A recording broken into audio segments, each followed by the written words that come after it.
Have you ever watched the news and felt like you were being sold something instead of told something? In today's world, the product isn't truth, it's your attention. 40 years ago, about 70% of Americans trusted the news. Today, according to Gallup, that number sits at about 30%, lowest level ever recorded. The collapse didn't happen by accident. Through the late 20th century, most news outlets made their money from advertising, not subscriptions. The more eyeballs they reached, the more they earned. The advertising became the main revenue stream. Accuracy stopped paying the bills. Attention did.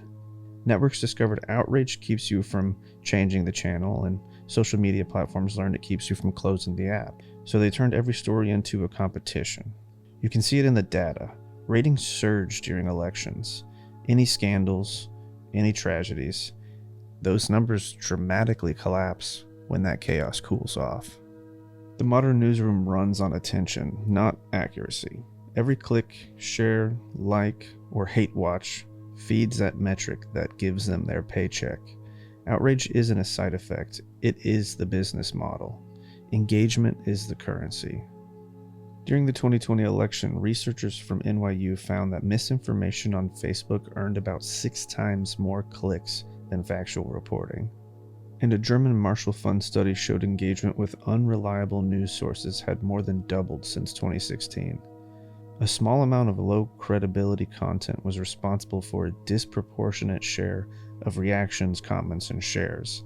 In other words, the angrier the headline, the better it performs. Algorithms have replaced the editors. They don't ask, "Is this true?" They ask, "Will you stop scrolling for it?" Your feed is personalized clickbait, engineered through the data to keep you emotionally hooked. That's why two people can watch the same thing and walk away with two different realities. You're not being informed, you're being optimized. Here's the twist. We like it this way. Outrage feels meaningful. Confirmation feels safe. Psychologists call this the reward loop. Emotional engagement triggers dopamine, and that dopamine keeps you clicking. The news doesn't have to manipulate us. It just serves us what we're already hungry for. It's not brainwashing. It's customer service. They're not going to earn our trust back with friendlier anchors or new fact checkers. It comes back when we stop rewarding the noise. Because as long as our attention pays better than us understanding, every outlet is going to keep mining us like gold. That's good enough news for today. See you next time.